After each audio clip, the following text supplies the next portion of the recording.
Évangile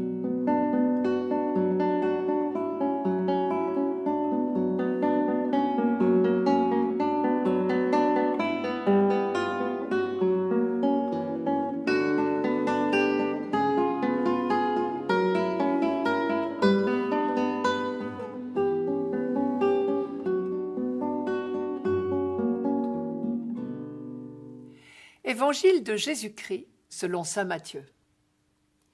Les disciples interrogèrent Jésus. « Pourquoi donc les scribes disent-ils que le prophète Élie doit venir d'abord ?» Jésus leur répondit « Élie va venir pour remettre tout en place. Mais je vous le déclare, Élie est déjà venu. Au lieu de le reconnaître, ils lui ont fait tout ce qu'ils ont voulu. Le Fils de l'homme, lui aussi, va souffrir par eux. » Alors les disciples comprirent qu'il leur parlait de Jean le Baptiste. Il faut savoir qu'au temps de Jésus, d'abord l'attente du Messie était très très fervente. On parlait de lui tout le temps, partout, chez tout le monde, à tous les coins de rue. Et on avait souvenir d'une prophétie du prophète Malachie. Ce n'est pas quelqu'un que nous connaissons tellement, nous, mais à l'époque de Jésus, on a la preuve qu'il était très connu, très célèbre.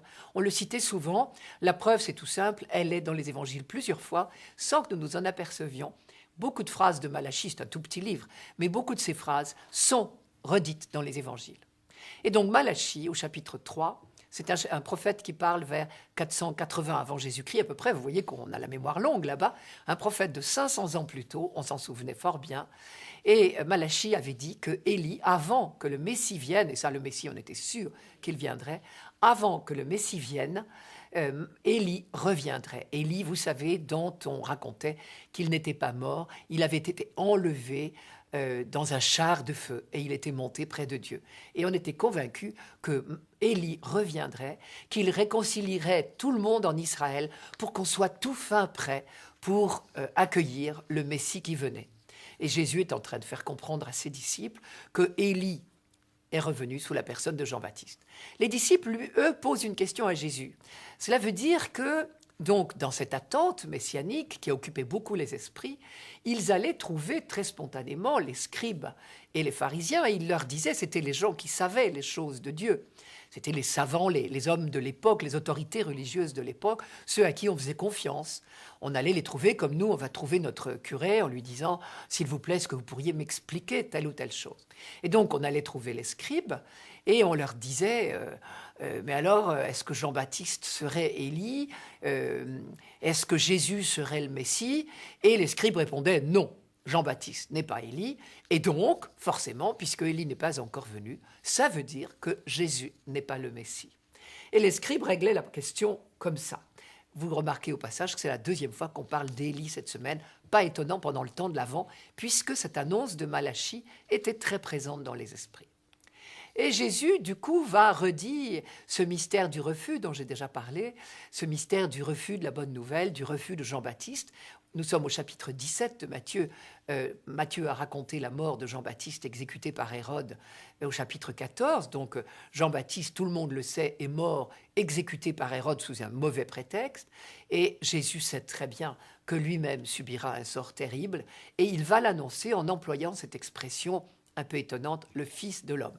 Sûrement étonnante pour ses contemporains, je vais essayer de vous dire pourquoi. C'est la troisième fois que nous entendons l'expression « Fils de l'homme » cette semaine. Il faut savoir que dans les évangiles, on la trouve 80 fois, ce qui est considérable, toujours dans la bouche de Jésus. C'était une annonce du prophète Daniel qui avait dit à une époque où il n'y avait plus de roi en Israël, alors on se disait, puisque le Messie doit être un roi, alors il n'y aura peut-être pas de Messie. Et Daniel, pour encourager son peuple, avait dit bien sûr que si, Dieu sera fidèle à ses promesses. Je vois déjà un fils d'homme, c'est-à-dire un homme, qui vient dans les nuées du ciel et il reçoit de Dieu la royauté, le Messie. C'est lui le Messie.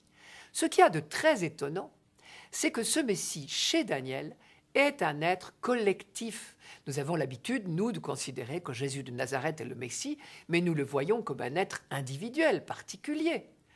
Et Daniel, lui, parlait d'un être collectif, ce qui explique que quand Jésus parlait de ce titre de Fils de l'homme, et qu'il revendique pour lui-même beaucoup de fois, donc dans les évangiles, quand il en parlait, personne n'y comprenait rien, parce que qu'il soit roi ça, il l'était sûrement pas, mais qu'il soit prophète, on voulait bien l'admettre, le Messie pouvait être un prophète, mais alors qu'il soit un être collectif, sûrement pas. Ce sera la grande découverte des apôtres après la résurrection de Jésus, et de saint Paul en particulier. C'est qu'effectivement le Messie est un être collectif. Daniel disait le peuple des saints du Très-Haut, saint Paul dira souvent vous les saints, les baptisés. Le Messie, c'est Jésus de Nazareth, tête, mais il ne se conçoit pas sans son corps. Le Christ ressuscité, nous sommes son corps. C'est lui le Messie, mais nous sommes son corps, et il nous revient de faire grandir son corps en essayant de vivre le plus près possible de lui, greffé sur lui, et en l'annonçant décidément sur tous les toits.